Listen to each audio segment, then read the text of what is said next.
আপনাদের খেদমত আমার আরজ, আসেন সোনার বাংলাদেশের মানুষ আপনারও স্মরণের। মানিকগঞ্জ দরবার শরীফের নেতৃত্বে আমি এর আগেও ঘোষণা করছি যে অন্তত পক্ষে মানিকগঞ্জের মানুষ, আমি মানিকগঞ্জের ছেলে, আমি মানিকগঞ্জের জন্য আমার কিছু করণীয় আছে। আমি এমপি ইলেকশনে দাঁড়াবো না, আমার চেয়ারম্যান ইলেকশনে দাঁড়াবো না আমি, আর আমার মেয়র ইলেকশন দেওয়ার ঠেকা নাই। আমার মন্ত্রী বানিয়ে দিলেও আমি কোথাও 500 রাখেন, আমার মন্ত্রিত্ব কেটে দেন আপনার, আমার এগুলো কোনো দরকার নাই।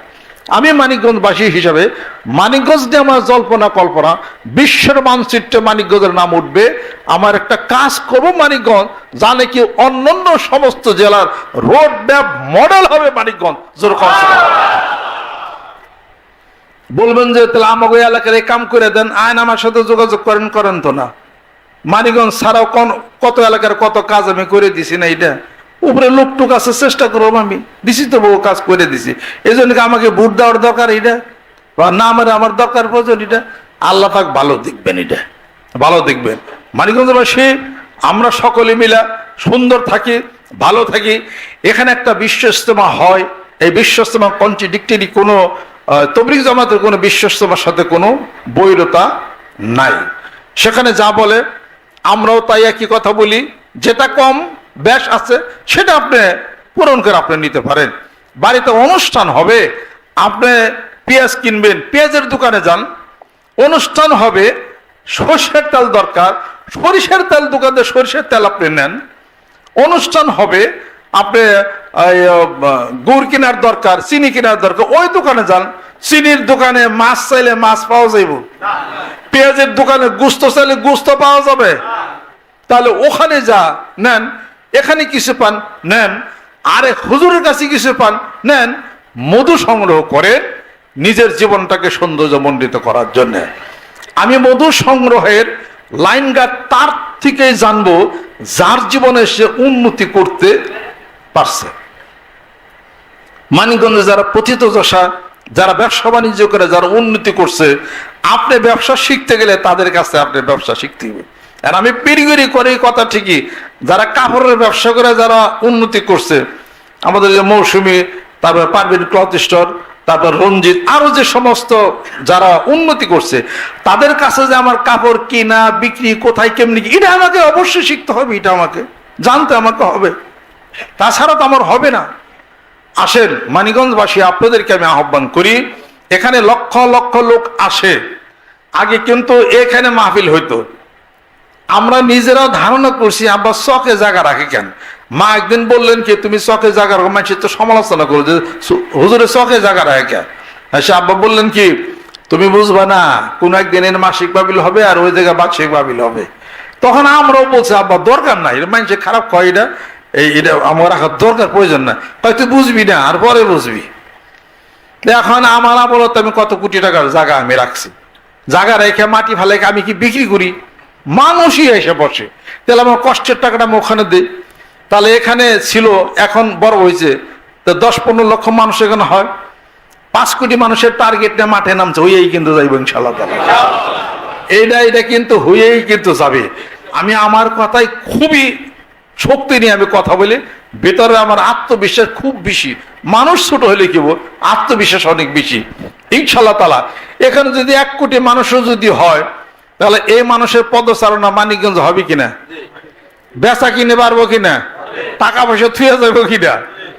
সবাই যদি কই যা প্রত্যেকটা মোড়ে একটা করে টিন নিয়ে আইবা, মানিকগঞ্জবাসীদের রাস্তায় টিন বিছিয়ে থুয়ে যাবে, ইনশাআল্লাহ তাই যাবে। মানিকগঞ্জের এরকম সৈনিক বানানো হয়েছে।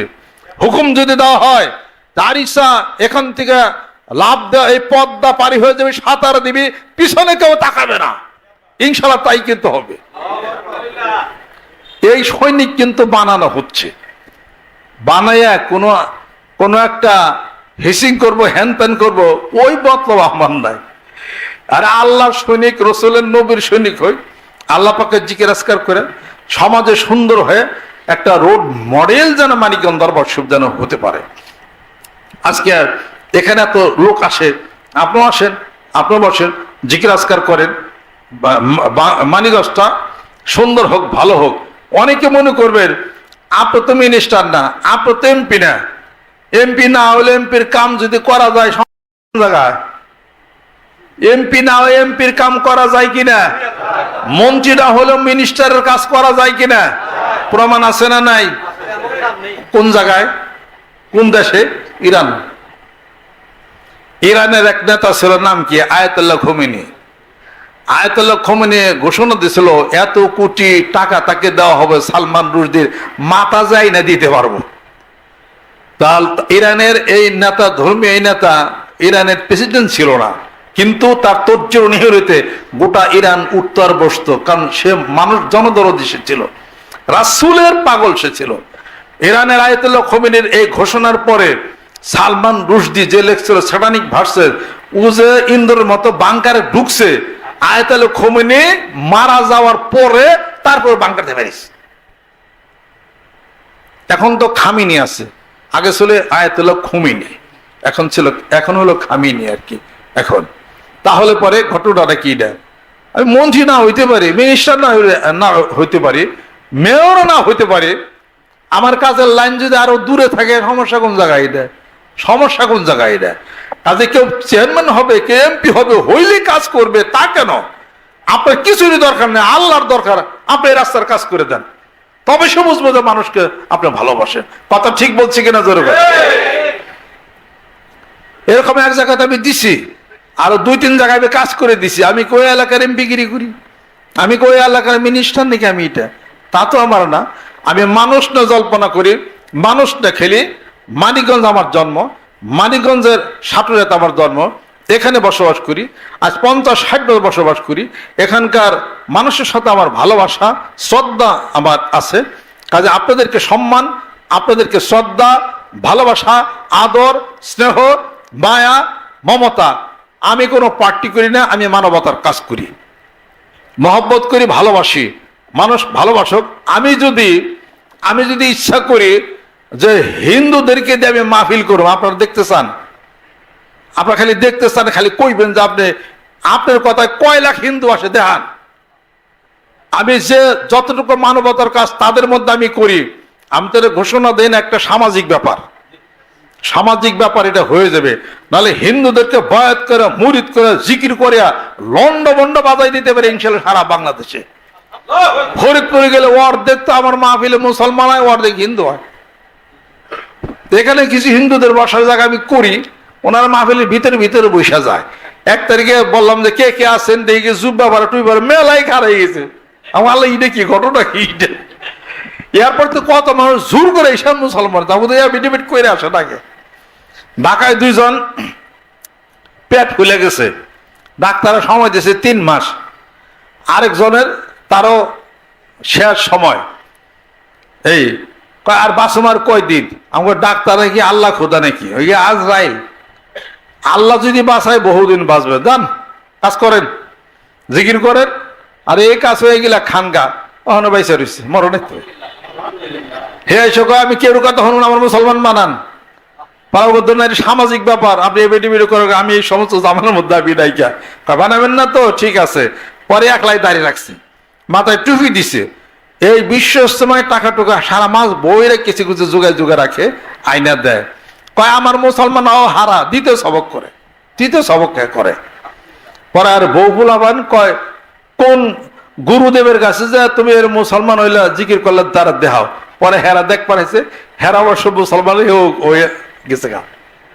পরে সে মারা গেছে গত 1 বছর আগে, তারে দেয় নাই, পুরাই নাইকা। পরে তারা জানাজা দিয়ে তারে কবরস্থ তারে করছে। ফরিদপুর রাজবাড়ি গেলে তো অর্ধেক মুসলমান হয়, অর্ধেক খালি সব হিন্দুই সব খালি থাকে। ওই যে প্রমোদ বাবু আছে ফরিদপুরে, তো 1 গাড়ি নিয়ে এসে মুসলমান আইনে মুরিদ করতে হলো হিন্দু। এই জট আছে, আছে, এই হারা দিন খালি আমার নামে খালি মুরিদ করতেই আছে। হ্যাঁ কি ধরছে আল্লাহ যাতে। আমাকে আপনার কি অবস্থা? কয় বাবান আমার অবস্থা কি আমি সেটা ভালো জানি। ইমাম নিয়ে আইছে, তারপরে আর মৌলানা সব নিয়ে আইছে, হ্যাঁ কয়ে ওঠে সব গাড়িতে সবাই না মুরিদ করছে। এটা হ্যাঁ নিজে এইগুলো আবার হিন্দু। এটা কি জগা খিচুড়ি একটা, যাই কিছু হোক, সে এই যে 1 গাড়ি মানুষ এনে বায়াত মুরিদ করে নিল, এই কাজই হে করে সবসময়। তারপর আপনার ওই যে নীলগঞ্জের, কিশোরগঞ্জের নীলগঞ্জের হরিপদ বর্মন, কিশোরগঞ্জের নীলগঞ্জের হরিপদ বর্মন, তার জীবনের ঘটনাটা শুনেন। হরিপদ বর্মকে আমি একটা ছোট্ট একটা সাধনা আমি দিছিলাম, হরিপদ বর্মকে আর কি, এটা যুগ সাধনার একটা ব্যাপার আছে। ওইটা হরিপদ বর্মর পার ভাঙে গেছিল, পরে ওই যে হাসপাতালে নিচে ডাক্তারের কাছে ঠ্যাং কাটে ফেলানোর জন্য হরিপদ বর্মর কইছি আমি, বাহাউদ্দিন তার বাড়ি, ওই আমারই মোড়ে সে নিয়ে আসছে আমাকে, যান এটা করতে কনগা, ওটা একটা সাধনা, আল্লাহ পাকেরই সাধনা, ওটা এই হালাল উপায়, ওটা করছে। ডাক্তার হচ্ছে পাও কাটতেই হবে, কয়দিন পরে ফিরে এক্সরে করে দেখছে পাও কাটা লাগে না, পাও ভালো হয়ে গেছে। হরিপদ বর্মা তার ওই এলাকার দুনিয়ার সমস্ত মানুষের সব মুরিদ করছে। তাহলে পরে এই সমস্ত সারা বাংলাদেশে এই কাজগুলো যাচ্ছে, আমি ডাক দিলে এই মানিকগঞ্জের বহু মানুষ কিন্তু একত্রিত হবে, অন্যান্য জেলার কিন্তু একত্রিত হবে। এটা কিন্তু সামাজিক ব্যাপার, আমি ওই কাজটা আমি ওটার মধ্যে আমি যাই না। আমি আপনাদের আমাদের ধর্মের এই প্রচার আমি করি, কোরআনের কথা বলি, হাদিসের কথা বলি। কেউ যদি স্বইচ্ছা আসে ইমান নেয়া মুসলমান হয়, তাহলে কি সমস্যা কিছু আছে? সমস্যা কিছু নাই। আমি আপনাদের খেদমতে আরজ করতে চাই, আজকে মানিকগঞ্জবাসী, এলাকাবাসী, আরো যারা টাউনের যারা সম্মানিত যারা আসছেন, এলাকার মানুষ যারা আসছেন, আপনারা সব আমার মানুষ, আমাকে ছোটবেলাতে দেখছেন, আমাকে লালন পালন করে মানুষ করছেন, অনেকে ছোট বয়সে ছোট। এখানে বিশাল একটা গ্যাদারিং হয়, আপনাদের সকলের দাওয়াত থাকলো। আপনারা আমার কাছে মুরিদ হবেন কি না হবেন, এই সেক্টরটা হলো সম্পূর্ণ আলাদা। এটা আপনারা যদি ভালো লাগে বন্ধুত্ব করবেন, আত্মার সাথে আত্মার বন্ধুত্ব যখন হয়, শক্তিশালী আত্মা দুর্বল আত্মার উপরে প্রভাব বিস্তার করে। সুবহানাল্লাহ। একটা উদাহরণ দেব, বেদবি নিয়েন না। যদি কেউ সারাদিন সিগারেট খান, মনে করেন এমন কেউ সিগারেট খান না, অন্য জেলার মানুষ খায়, এই যদি একজন মানুষ সারাদিন সিগারেট খায়, তার সাথে যদি মসজিদের ইমাম সহ সারাদিন যদি চলাচল করে, সিগারেট না খেলেও পাঞ্জাবিটা গন্ধ তো হইব, কথা ঠিক কিনা কন? আর এমনও হইতে পারে হুজুরে সিগারেট খাওয়া শিখতেও পারে, অথবা সেই হুজুরের প্রভাবে ওর সিগারেট খাওয়া বন্ধ হয়ে যাইতে পারে। দুইটার যে কোনো একটা, কথা ঠিক কিনা? হয় তার সিগারেট খাওয়া বন্ধ হবে, অথবা হুজুরে তার সাথে থেকে থেকে সিগারেট খাওয়া শিখবো, যে কোনো একটা। এটাতে গিয়ে প্রমাণ করে না যে যে সিগারেটটা খায় ওর প্রভাবটা বেশি। ও অত হুজুর বুঝাইছে বেশি, মিয়া জীবন মরতে নামাজ পড়লেন, একটা টান খান না, দেন না একটু ঘটনাটা কি এটা? হ্যাঁ হারাম, কোন কাতাবে হারাম আছে সিগারেট কো হারাম, দেন আমারে বুখারী শরীফ কোন জায়গা, হাদিস শরীফ কোন জায়গা আছে? হুজুর তার দেয় পারবে না যে অমুক জায়গায় সিগারেট খাওয়া হারাম, মুসলিম শরীফের এত নম্বর পৃষ্ঠার মধ্যে আছে, এই কথা তো সরাসরি নেয়। কইতে কইতে বুঝাইতে বুঝাইতে হুজুরের সিগারেট খাওয়া শিখাইবে, অথবা হুজুরের শক্তি, আত্মার শক্তি বেশি থাকার কারণে ওই লোক সিগারেট খাওয়া বাদ দেয়, সেই লোক নামাজি হয়ে যাবে। আমার জীবনে ছোট্ট একটা ঘটনা আছে, কমো কিনা বেদমি দিয়ে না, সব আলো বলা পড়ছে, একটু বেশি কথা হয়ে গেল আজকে। যাই, আমি আপনাদেরকে আদর আপ্যায়নের জন্য আজকে নতুন ঘর এটা উদ্বোধন হইল, মিলাদ হইল, যাই আলহামদুলিল্লাহ। আপনারা আজকে প্রথম আসছেন, আজকে ওইটা জুমাবার, এর খুশির আর কোনো ভাষা নাই। এখানে মাঝে মাঝে আসবেন, দাওয়াত, আজীবনের দাওয়াত, এই আসবেন, বসবেন। অনেক সময় গজল অনুষ্ঠান হয়, কোরআনিক আলাপ আলোচনা হয়, মানিকগঞ্জের উন্নয়নের কোনো কাজ হইতে পারে। খালি মেয়রের কাছে যাবেন, ঘটনা দেখি আমরা তো মেয়র না, এমনি সাধারণ মানুষ তো, এমনি সাধারণ মানুষ তো। মনে রেখে দিন, মেয়র কোনো সময় কাজ না পারলে আমরা পারতে পারি, আল্লাহ যদি শক্তি দেন। সুবহানাল্লাহ। অতএব এটা হলো, আপনি আসবেন, বসবেন, খোলা মন্না কথাবার্তা বলবেন, আলাপ আলোচনা করবেন। আমি কোনো দলের লোক না, আমি বাংলাদেশের ভালোবাসি, আমি মানিকগঞ্জের আমি ভালোবাসি। মানিকগঞ্জ সব মানুষের সাথে আমার সুসম্পর্ক আছে, সবার সাথে আছে। ছোট্ট ঘটনাটা বলি, আমি তখন কাঠবটিতে চলে যায়, আমার হন্যা মন্না গাড়ি মানে কিছু তন ছিল না, সাইকেল নিয়ে যায়, পেট্রোল পাম্পে সাইকেল থুয়া ওখান থেকে যাই ইউনিভার্সিটি যায়, ক্লাস করে আবার চলে আসি। গাবতলি থেকে কাঠবটিতে উঠছি, দুইজন বিড়ি খেউকা ডাইমরে বইছে, দৌড়ে দৌড়াইছিল বিড়ি। এখন আমি মাঝে মাঝে মুখ খালি ঘোরাইতেছি, ভাল লাগতেছে না, ভদ্রতার জন্য কিছু বলি না। পাশেতে এক লোক কয় কি, কই মিয়া দুইজন বিড়ি খাইতেছে না হুজুরের সামনে? ওই কথা তো ঠিক হয়েছে, আমার তো নেশা সারের বাড়ি না, তাহলে হুজুর তাহলে বামরে আসুক, আমরা জানলার এনে যাই। আমার ঠিক আছে, তাহলে আপনারা জানলার খানকার দুইজন, আমি বামরে আসি। জানলার মধ্যে আরেক বিপদ হইলো, বাতাস দিয়ে আর আমার মুখের মধ্যে সব বিড়ির দুই তোর আরেক বিপদ হইলো, বাবরে ভালো আছে এইটা। পরে আবার আমি জানলার উঠে গেলাম, ওনার বাবরে এলো, কিন্তু বিড়ি দুইজনে খাইলে পরে তো গন্ধ শরীরে লাগে, জোর কর ঠিক কিনা? বাসটার নামে গেছে, আমি আর কিছু কইটই দিকে গেছে গা। বাসা আসার পরে আমি তখন ওই যে টিনের ঘরে, ওই ঘরে থাকি, তখন এই বিল্ডিং কিছুই হয় না, থাকি। আমার গিন্নি ওয়াইফ বলতেছে যে শরীরে দেয়া বিড়ির গন্ধ, বিড়ি খাওয়া শিখলেন কবে? হ্যাঁ, পীর সাহেবের বলা, তুমি যে কোন সময় কি করো? আমাদের তুমি কি পাগল হয়েছে নি? আমি বিড়ি খাই না, জীবনে বিড়ি টানলাম না কোনদিন। কয় সত্যই, কোন জায়গায় বিড়ি খাইছ? এই ইউনিভার্সিটি পোলাম কত কিছু করে, জায়গায় তো কইতে কইতে আবার যে জজভগ্নিপতি মন আমার এই বইনাবার ঘরে ঢুকছে। কয় ভাইজান কোন সময় এলাম? আইলাম তাদের খাইবার দিয়ে খিদে লাগছে। হা ভাইজান কবে বিড়ি খাওয়া শিখছেন? আরেক বিপদ। হ্যাঁ, এই বিড়ি খাওয়া আপনি আমি সত্তর ওখানে এই কেলে বিড়িটা খান। আমার দেখ, আমি জীবনে বিড়ি খাইলে তোরা কি কমছে গেল, তাদের খাইবেন? আমি তোর ঘটনা কিছুই বুঝি না। পরে শেষে দেখা গেল যে আমার পাঞ্জাবের মধ্যে বিড়ির গন্ধ বইরে রয়েছে। হ্যাঁ, বিড়ি খাইতে আর খালি গন্ধ লাগছে, সেইটা আমারও হলো আছে।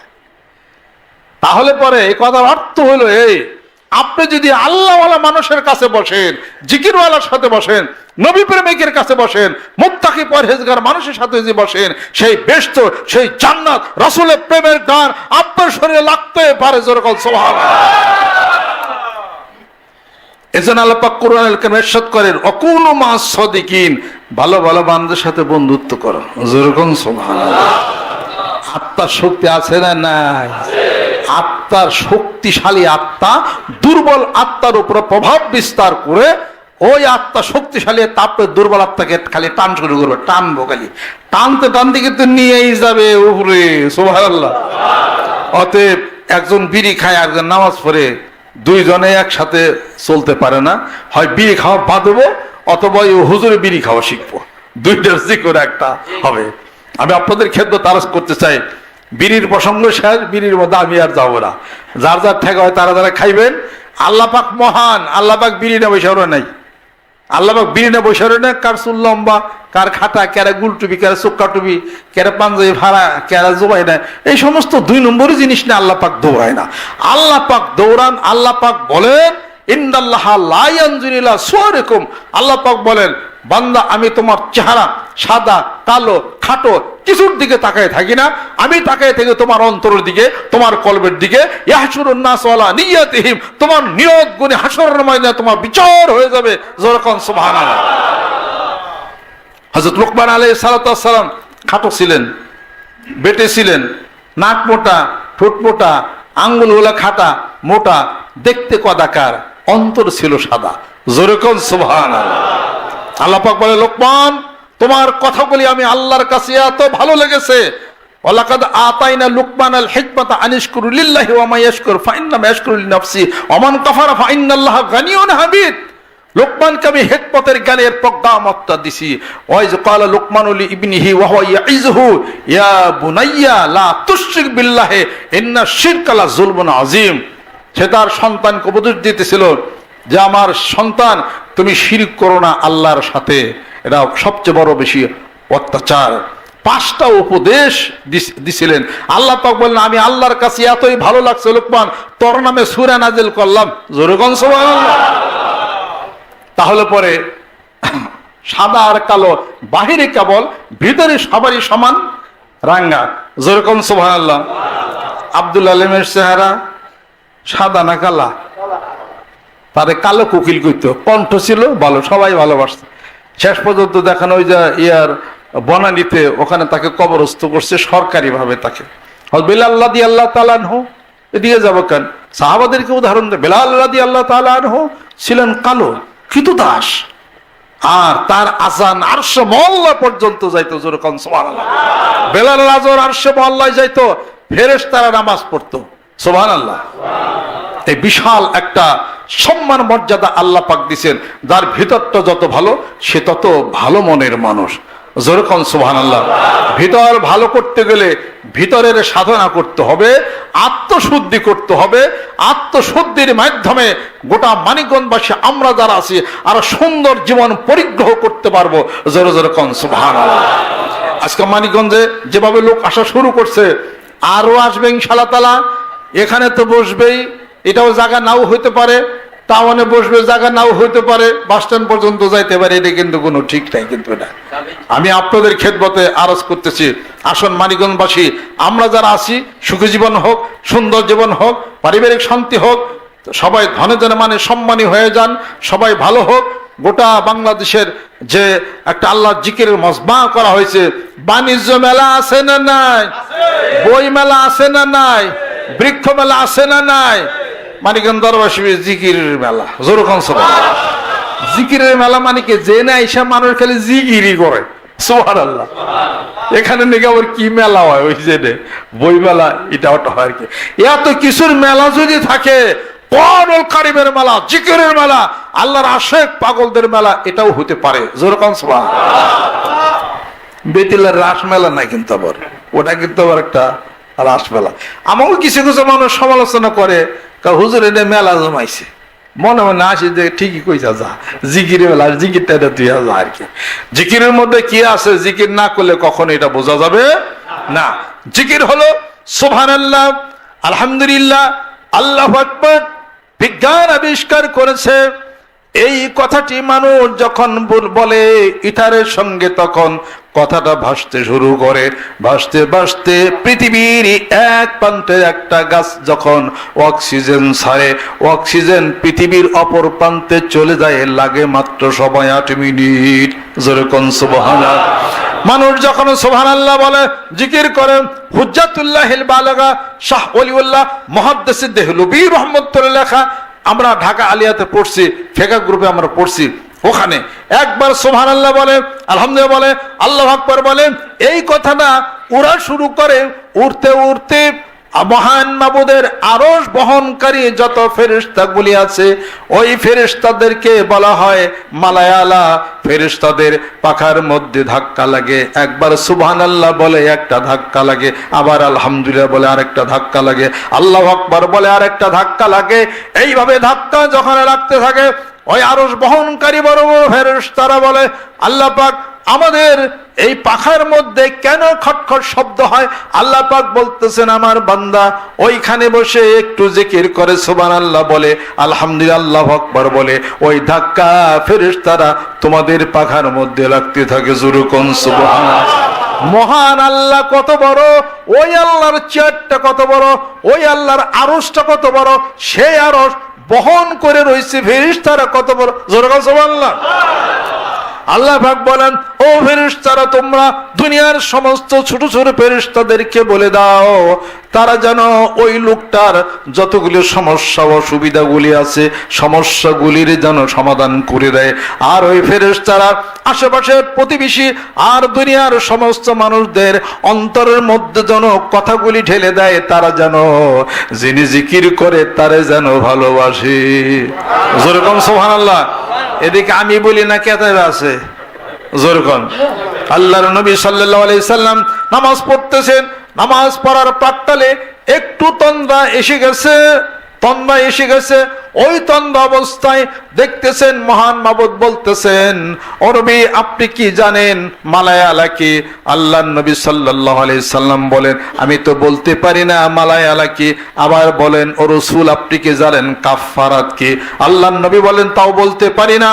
3 বার প্রশ্ন করার পরে আল্লাহর নবী সাল্লাল্লাহু আলাইহি সাল্লাম বলেন, চতুর্থবার মহান মাবুদ পিছন দিক থেকে আমার কাঁধের উপরে তার 2টি কুদরতি হাত ছেড়ে দিয়েছেন, এবং আল্লাহর কুদরতি হাতের আমি আঙ্গুলের শীতলতার স্পর্শতা আমার বুকের মাঝে বুঝতে পারতেছিলাম।